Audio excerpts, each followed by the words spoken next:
Hello, everyone, and welcome to the Asher Marketing Podcast. This podcast is brought to you by Asher Agency, a full-service marketing agency with offices in Indiana, West Virginia, and Washington, D.C. For nearly 50 years, Asher has helped our clients tell their stories, reach customers and prospects, and stand out from the crowd. To learn more about how we can help your company, visit asheragency.com or contact us at hello@asheragency.com. My guest is Ewelina Connolly. Ewelina, how are you doing? I'm doing great. How are you, Anthony? I'm great. Thanks so much for doing this. You came very highly recommended from one of your board members, Kara Kelly. So tell us a little bit about your board and the role Kara plays. Yes, she's been just a superstar on our board. She, aside from serving on the executive committee, she also serves on our fund development committee, and she truly puts the fun into fund development. Yeah, that doesn't surprise me. Kara and I work across the hall from each other, so I sometimes get to experience that firsthand. So yeah. I can imagine she's pretty great at that. Well, thanks for doing this again. I want to start at the beginning, and you've got a really interesting story. Many of our guests are, from all over the country. Many are from Northeast Indiana, but you may win the award for the podcast guest who's from the place that's furthest away, that being Plock, Poland. Yes. So we were talking before we hit record. That's a sister city to Fort Wayne. Yes, it is. But I want to go back to when you were younger and maybe didn't even know where Fort Wayne was. Mm-hmm. What were you thinking about in terms of careers? Did you think someday you wanted to leave your home country and live somewhere else? What was on your mind at that time? Oh, so we're really going way back. Yeah, so we're going all the way back. If we're going all the way back and dig into history, I was born and pretty much raised in a communist country. Mm-hmm. We lived completely unaware of the rest of the world. Okay. So it's really hard to dream about things that you have not seen or experienced, right? There was little to desire. Sure. We were all poor. We didn't know it. Mm-hmm. Mm-hmm. And so I didn't necessarily think much about long-term and way into the future. But when I had the opportunity to think about what my career might be after we became a democratic society after the Berlin Wall fell and all that happened, and the Solidarity movement, which you might be familiar with. I have come to realize that I really wanted something more for myself than to follow in the footsteps of my mom and my grandma, both extremely incredible, courageous women. I wanted something different. Yeah. Again, at that point in time, girls were raised to be good homemakers, and we were destined to take care of families and raise children, which is absolutely an important job. And we didn't have really any opportunities to talk about other careers or college.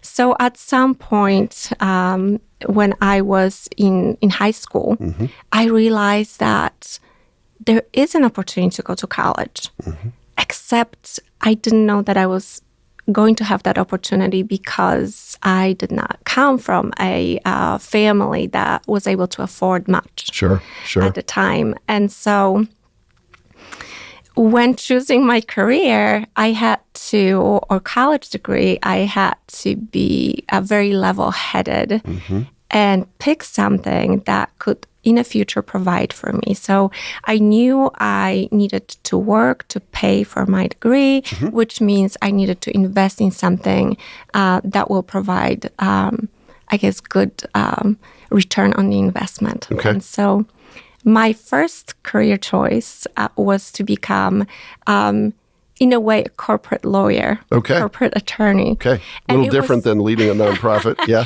It was different. Yeah.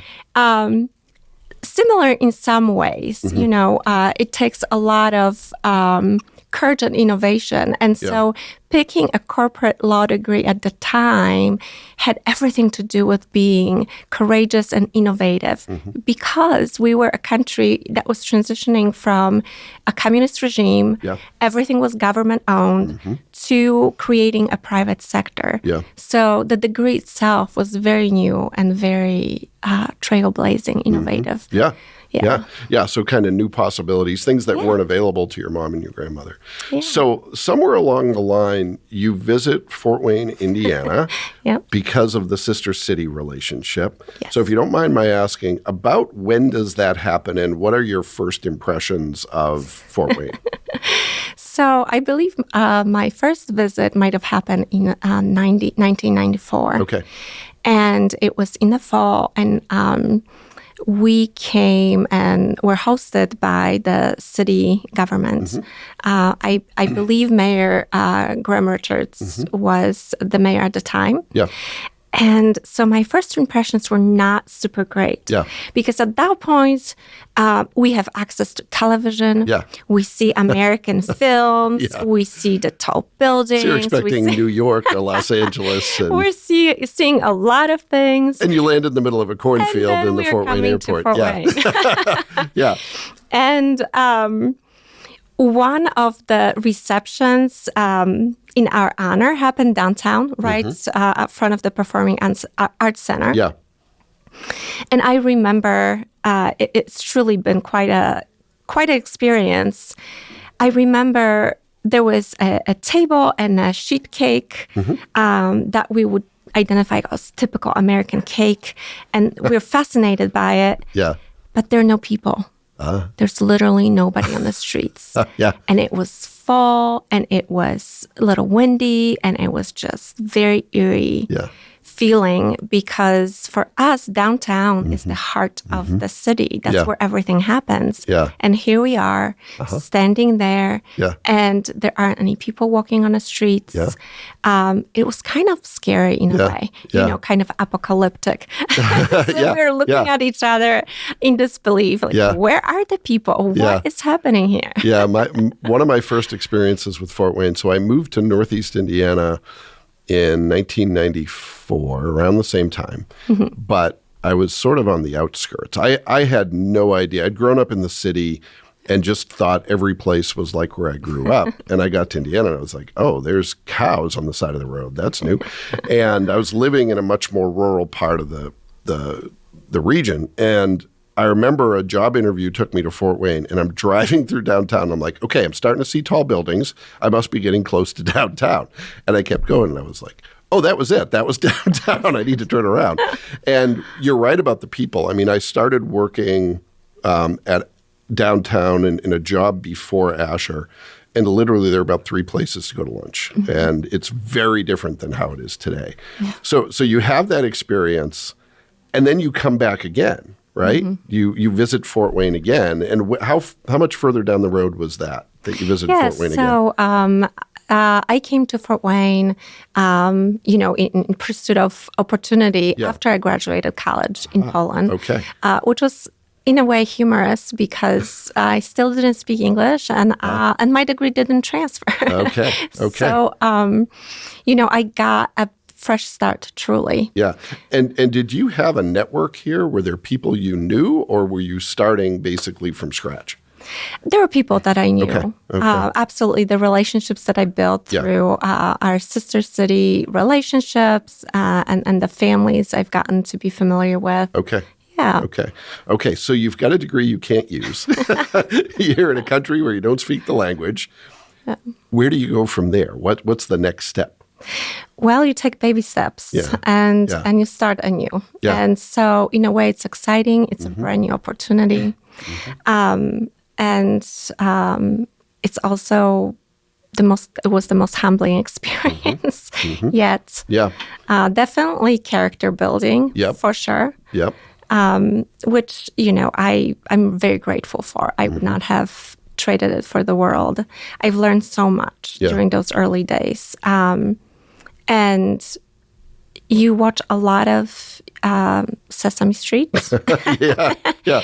And I read a lot, so I was able to understand the language before I was able to speak. Yeah.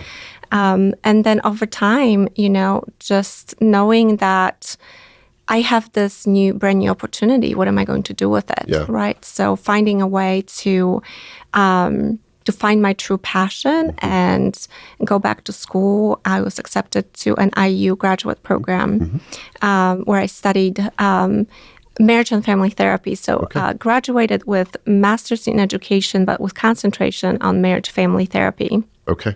And the program was truly fascinating. The training we've received was very much focused on systems and something that comes in handy every day for me. Yeah. It's just a way of thinking that's been extremely helpful. And that was really, and correct me if this is wrong, but that was your initial job at Amani, was really counseling and social work. Is that correct? Yes. So were you doing anything in that field prior, or was Amani sort of the first step in your career after you got the master's degree?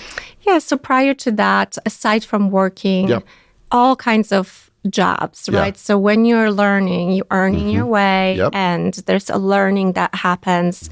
So anything from restaurant jobs to hotel front desk jobs to then moving closer to working in special education.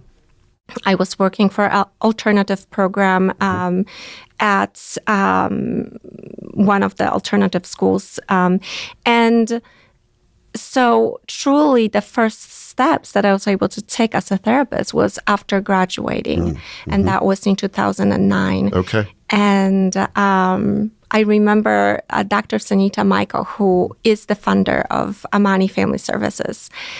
Somehow he heard about me, of this foreign-born therapist, therapist in the making. Yeah. And we had a meeting. Goodness, do you remember the bagel station? Yes. Okay. Yeah. On State Boulevard. Yeah. So we met there. I used to work at Parkview right across the street. Okay. So, yeah. And really between his broken English and my broken English, I think we had very hard time understanding each other. Okay. But I think what was very clear was there was a lot of passion and a lot of purpose. And I definitely wanted to be a part of that. So I started working as home-based therapist for, back then, crime victim care of Allen County. That was before we transitioned into Amani Family Services. Okay. So was that passion primarily because of your personal experience, or were there other things that sort of drove you in this direction? So I've always been fascinated by human psychology, and I read Freud before I was able to make any sense out of it whatsoever, honestly. Yeah. And I thought that was going to maybe be the path that I will take, but then obviously the more reasonable thing to have done was to get an education and a degree that was going to provide for me in the future. Sure. So a little pivot there. Yeah. I had to go the practical way. Yeah. So returning to the idea of mastering human psychology and working with people was just really alluring. And here we are in America. I can do and be whatever I want to be, provided I'm willing to put the work forth, right? Yeah. And so that's really what was driving me. It's just truly understanding what makes us, do what we do. Yeah. And again, my training, the 3-year clinical program was absolutely fantastic in offering variety of frames of reference. So, systems theories is one way to look at human behavior, and individual theories were a big part of the program as well. So it allowed me to learn quite a bit. And then ultimately, when a meeting with Dr. Sanita Michael, I could not have thought of a better use of the knowledge and the passion than to give back to the community and work with a community that, that I've been a part of. Well, and one of the things that that I found, about Fort Wayne that really proved to be one of the reasons I've stayed here. There's a lot of reasons I've stayed in Fort Wayne, but there's enough opportunity that pretty much anything you want to do, you can do it, but it's not so big that you can't access that opportunity. Everybody knows everyone else, right? So you being able to find someone who shared that passion, I'm not surprised that happened because your story is unique and that makes it much easier to connect those dots. So for those who aren't familiar with Amani, can you tell us a little bit about the mission, why the organization exists, and what you're working on every day?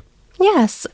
Next year, we'll celebrate our 20th anniversary, which is incredible. Yeah. To think that we've been such a strong pillar if it comes to mental health in our community, especially for immigrants and refugees. Our mission is to partner with immigrant and refugee families and the community to promote safety, encourage personal growth, and foster a spirit of belonging. We are a social service agency, and we have a very special place in the community. And the reason why we're here is because sometime in 1990s, this community took decisive steps to offer resettlement opportunities for refugees. And so you may be familiar, Catholic Charities is the refugee resettlement agency that has worked with a lot of our refugees. We hear a lot about the Burmese refugees. Yeah. So there was a huge need. There are many gaps in services because of access, language access, financial lack of financial access. Transportation was an issue, and there was a whole lot of acculturation that needed to happen. So we were able to provide solutions for people who are resettling into this new community, who were amazing, capable, resilient people. Bringing in a lot of strengths, but really lacking understanding of the cultural map, lacking language skills, and therefore not being able to really truly embrace the opportunity.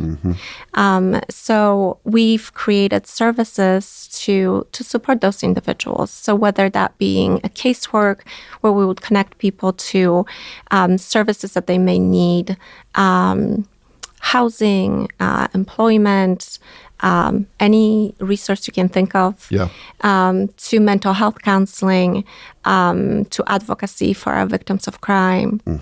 And then over time, we have grown in scope of our services, and we've created Welcoming Fort Wayne Allen County initiative, and we also launched just February this year, Naturalization and Legal Assistance Program known as NALA. Okay.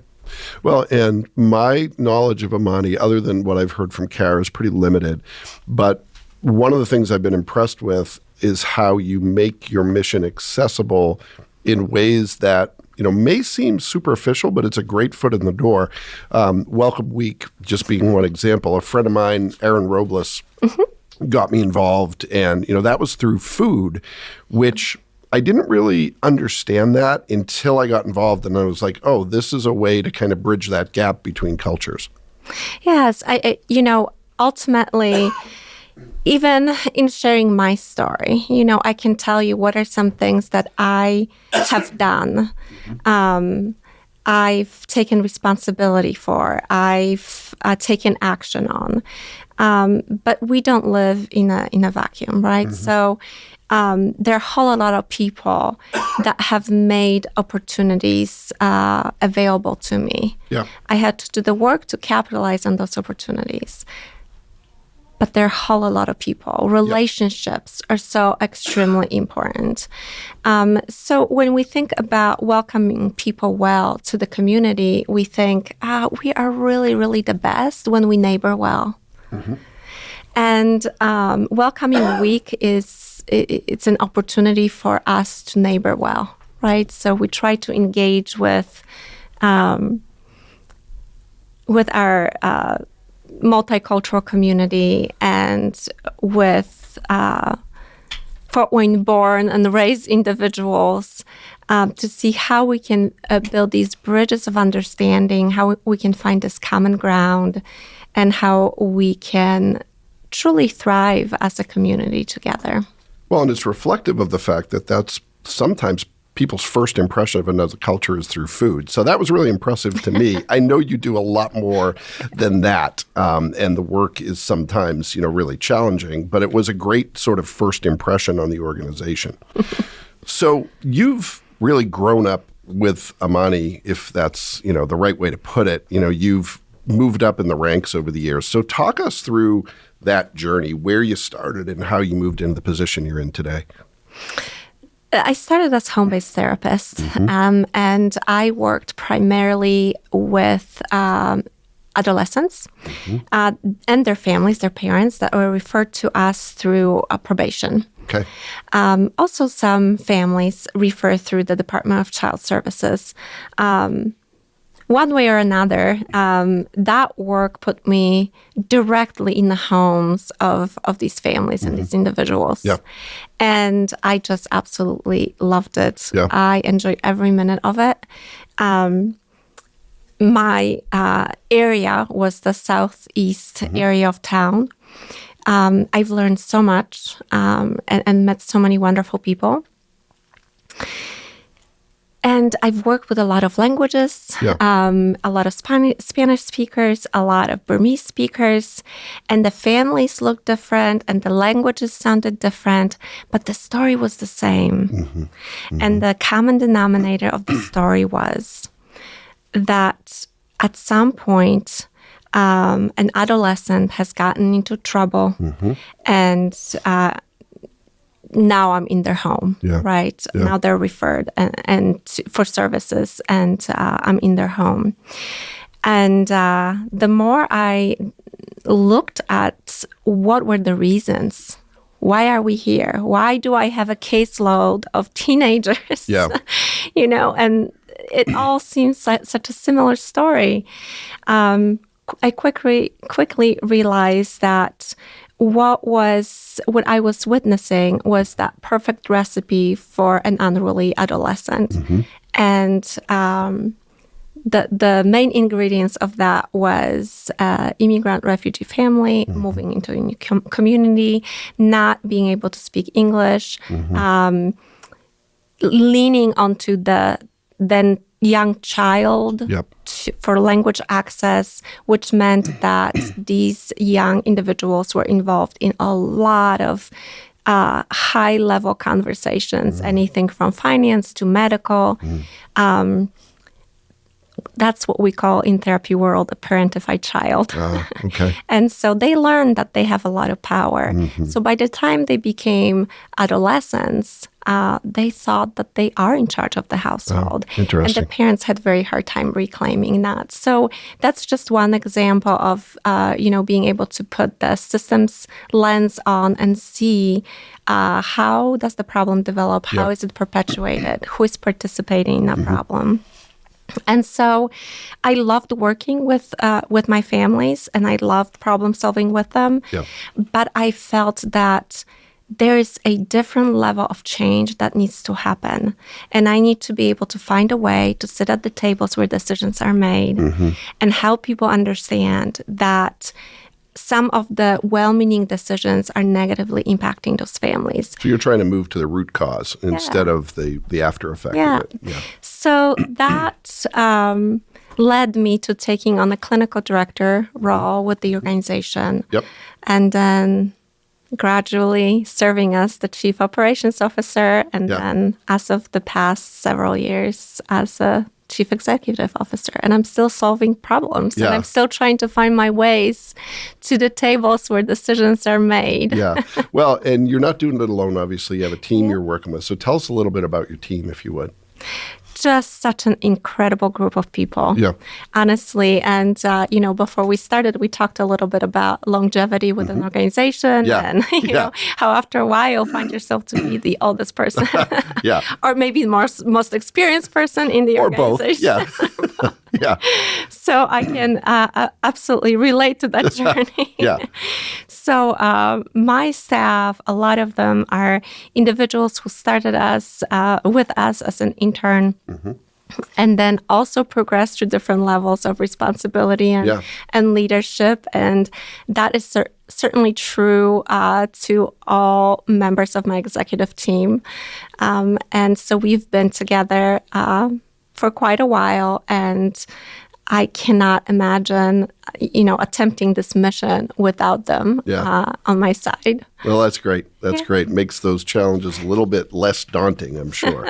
So, so if somebody wanted to get involved, if someone wanted to help, what are some of the best ways that people in Fort Wayne or maybe even beyond can support you and your team in your work? Welcoming Week is a wonderful way to get involved. And what time of year does that happen? That's September. Okay. All right. We're celebrating a week-long of events. Okay. A lot of these events are actually put on by other organizations, not Amani. Mm-hmm. We'll just support them and support some marketing efforts behind it. Whatever that might be, whether that's screening a movie or participating in Culture Fest or market, just really being out there. And if people don't feel like they naturally have the opportunity to interact with the multicultural community, which would be hard to believe, quite frankly, because we know there are over 30,000 foreign-born living in Allen County. Yeah. It's kind of, it's a lot. It is. Well, and it's a lot. And I look at, this is obviously a very, very small example. But Asher, we only have 40 employees. One was born in France, moved here later in life. Another was born in Sweden, moved here later in life. So we're kind of a reflection of that here at Asher. But I think that's great and sometimes underappreciated, I'm sure. Yes, we truly have amazing cultural diversity. And again, Welcoming Week is just an opportunity to showcase that. Yeah. And getting involved in those events as an organizer, as an attendee, wonderful opportunities. We are a social service agency, means our services are primarily provided by trained, skilled, licensed individuals. Yeah. I know we get a lot of requests when we work with our volunteers to work with our clients. Well, there are a lot of constraints that prevent us from being able to bring well-meaning people into the room to support our clients. But we do have different projects throughout the year that, we welcome participation. Obviously, working on the committees is very helpful. And supporting us financially is extremely important. Yep. We are not basic needs kind of agency, means we are not involved in distributing food or clothing. I know a lot of people approach us about these opportunities, and we send them to our partners who are doing a great job with it, who are champions in those areas.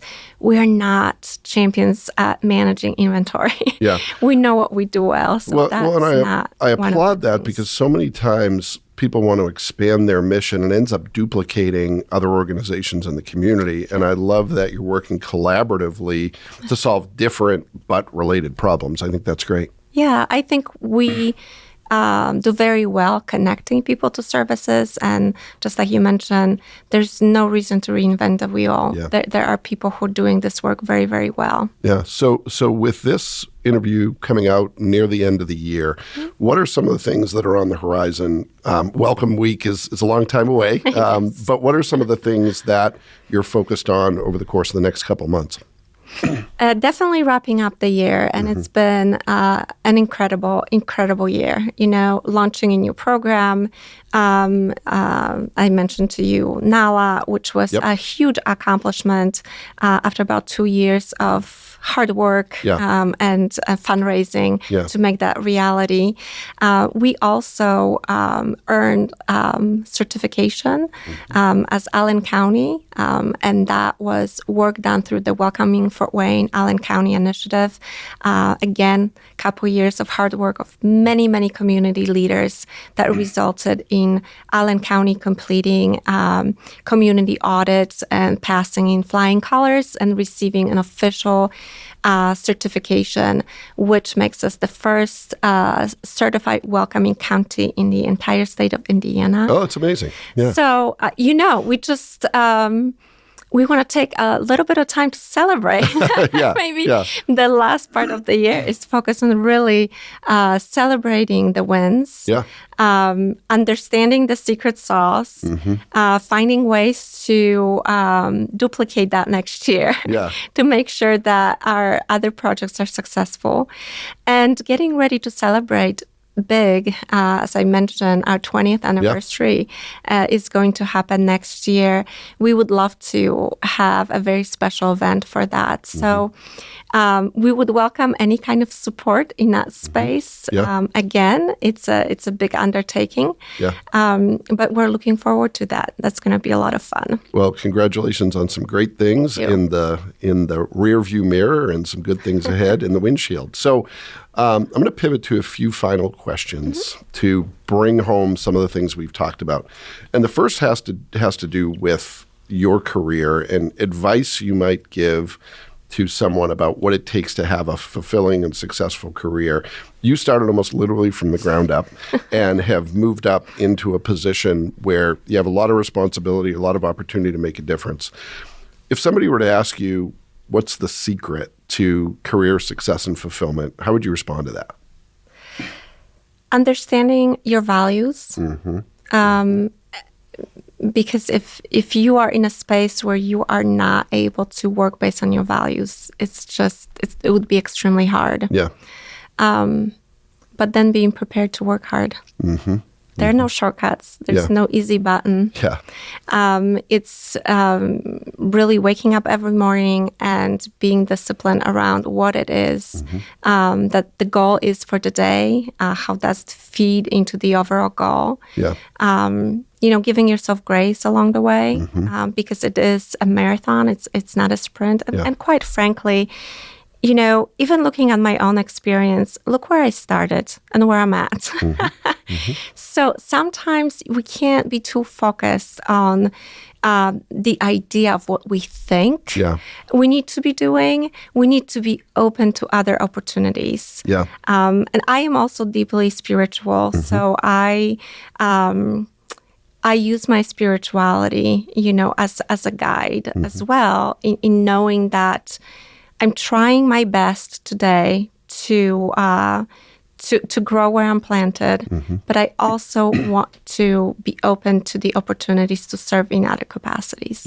Well, I love that response for a number of different reasons. And one of the things that really resonates with me is, taking that long view and how far you've come. I think so many times people look at someone in your position and they think kind of it's always been that way for you. Really great to hear the backstory. And I think it's especially important for young people to understand that you have to pay your dues and you have to work your way maybe through some things that don't work out all that well to get where it is that you want to go. And I think the idea of staying true to your values is a great guideline in that. All right, second question. They get progressively harder. So the second one has to do with myths or misconceptions about the work that you do. You've already spoken to some of this, the fact that people think you offer services that maybe you don't offer. But what's another myth or misconception about your organization, a myth you want to debunk or something that's not understood well enough that you'd like to amplify? I think I would like to highlight our helping philosophy. It's very important to me. Something that I learned very quickly in the course of learning English, for whatever reason, don't hold this against me, but it sounds, the word immigrant and refugee, it sounds as though there is a deficit of something, right? So I've noticed that a lot of times when we talk about immigrants and refugees, we tend to focus on less than. There's something that's missing. It's in the root of the word, right? I have to take refuge. So that means I must be in a diminished position, right? Yes. And truly, this couldn't be any further from the truth. Yeah. Most people we work with who are immigrants, refugees, are the most resilient, capable people. Yeah. And so when I say our helping philosophy is based on the idea that people who come through our door bring a number of strengths, and that we are there to give them a leg up and not a handout.